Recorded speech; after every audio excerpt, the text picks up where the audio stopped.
everyone, welcome back to my channel. This is Prepping by Faith, and today we're going to talk about the significance of helping just one. I wanted to touch on this with this Christmas season upon us, and it's something that has been at the forefront of my mind. I know that there are so many people who are struggling right now, and we all know of people that we are related to who are, or people we work with, even people we just pass by who are having a difficult time. Everything is getting more expensive, from food to utilities, and with more job losses on the horizon, those in need will continue to grow. So there comes a point when you ask yourself, is what I'm doing really making a difference? Is helping just one going to change anything? There are so many in need. How can I truly make an impact? So we're going to talk about that today. There is a multiplication effect when it comes to God that goes beyond our understanding. There have been many accounts of those who have died and come back, and they have shared their personal stories about what they witnessed.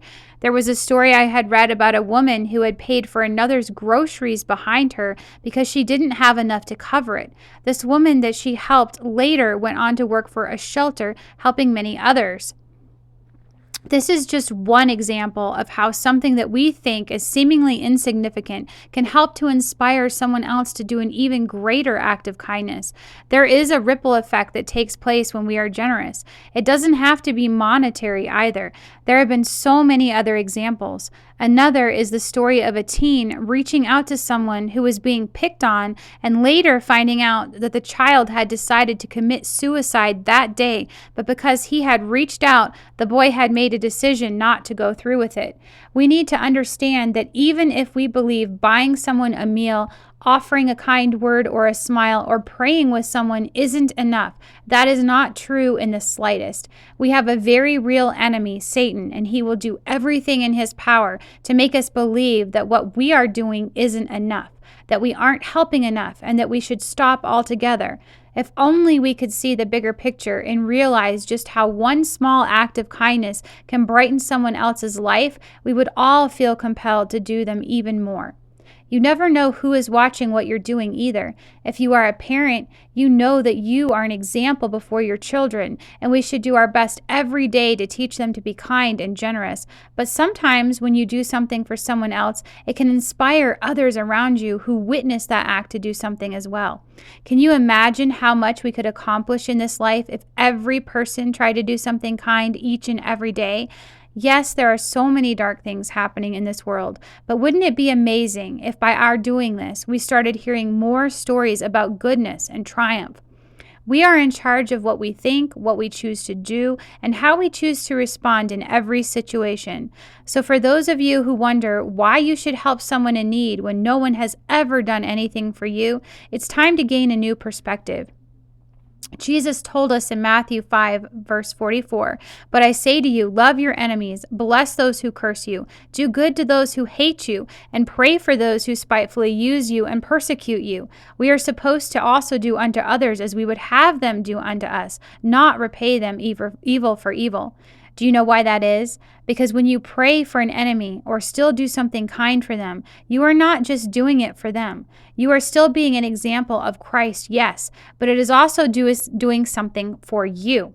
It is allowing you to operate in forgiveness. It is allowing you to grow in the grace and knowledge of who Jesus is, and it is causing you to mature in your understanding that helping someone else brings fulfillment in your life.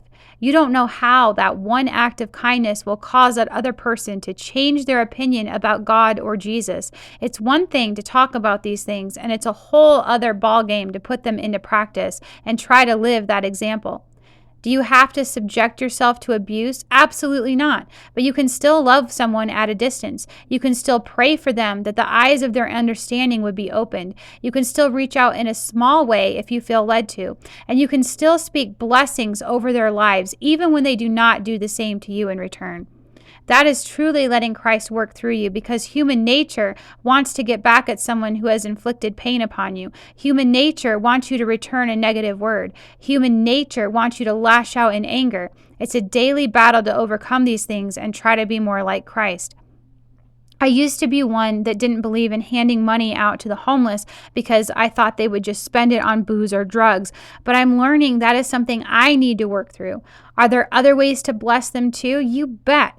One of the things I mentioned on my channel recently is making a gift basket out of essentials and handing it out to them. You can put things inside like warm gloves, hats, socks, hygiene products, snacks, long underwear, whatever you feel led to put in there.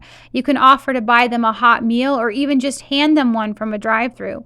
One of the other things I've learned is that as long as what I'm giving is coming from my heart, what they choose to do with it, they're the ones who have to answer for it. I'll give you another example. Years ago, my mother-in-law lived next to a couple with 3 small children. They didn't have money for clothes or toys for them, so my husband and I took it upon ourselves to gather everything we could to bless those children and that family that year at Christmas.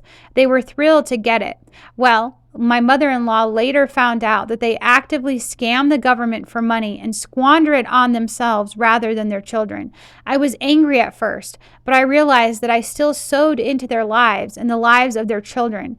It is not the children's fault that their parents choose to do this, and they still deserve to have a nice Christmas. What we did came from the heart, and how those people choose to live, they will have to answer for that one day.